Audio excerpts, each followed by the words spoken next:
Bodies of man and woman found in house with gunshot wounds. Painter from Agley Park Road dies in motorcycle crash. 3 bodies found in St. James. Please remember to subscribe, like, share, comment, and don't forget to hit that notification bell so you can always be updated with the latest news. Now for the news in details.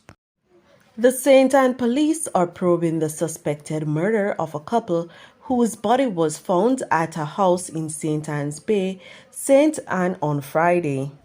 The deceased have been identified as Danny Wollaston, a businessman and a furniture maker, and his wife, Kamara Walker Wollaston, both from Gully Road in St. Anne's Bay, St. Anne.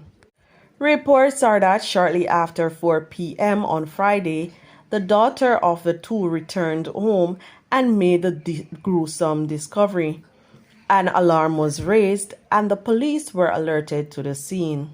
Police stated that Wollaston was found lying on his back with what appeared to be gunshot wounds to the torso, while his wife was seen lying on the floor with multiple gunshot wounds to the upper body. The scene was processed and the bodies were removed to the morgue. A motive has not been established for the killing at this time.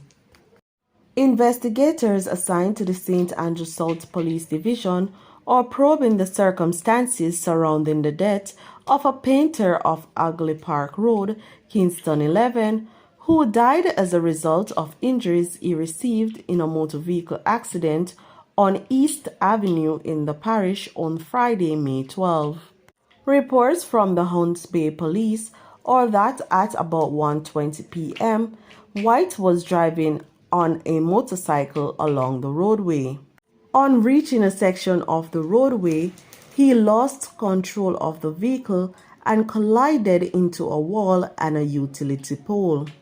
The police were alerted, and on their arrival, White was assisted to the hospital where he was pronounced dead. The St. James police are investigating the circumstances surrounding the discovery of 3 unidentified bodies in a section of the parish on Saturday night. The bodies were reportedly stumbled upon by passers-by on a roadway in the community of Zion. Residents stated that the dead men were not from the area. The police surmised that the men were killed elsewhere and their bodies were later dumped in the community. Investigators are seeking the assistance of members of the public relative to any missing male residents to come forward and assist in the identification of the bodies.